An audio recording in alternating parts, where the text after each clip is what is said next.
नमस्कार, मी रेखाच किचन मध्ये तुम्हा सर्वांचं मनापासून स्वागत करते। आज आपण बघणार आहोत मस्त चटपटीत असा दगडी पोह्यांचा चिवडा।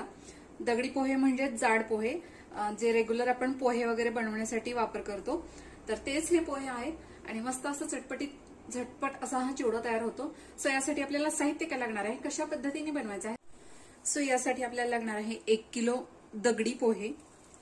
पोहे स्वच्छ करून घ्यायचे, चाळून घ्यायचे, जेणेकरून त्यातली डस्ट वगैरे निघून जाईल। त्याचप्रमाणे मी इथे पाव किलो मका पोहे घेतलेले आहेत, तुम्हाला नको असेल तर स्किप करू शकता। त्याचप्रमाणे इथे आपण 1 वाटी शेंगदाणे घेतलेले आहेत, साधारण 150 ग्रॅम।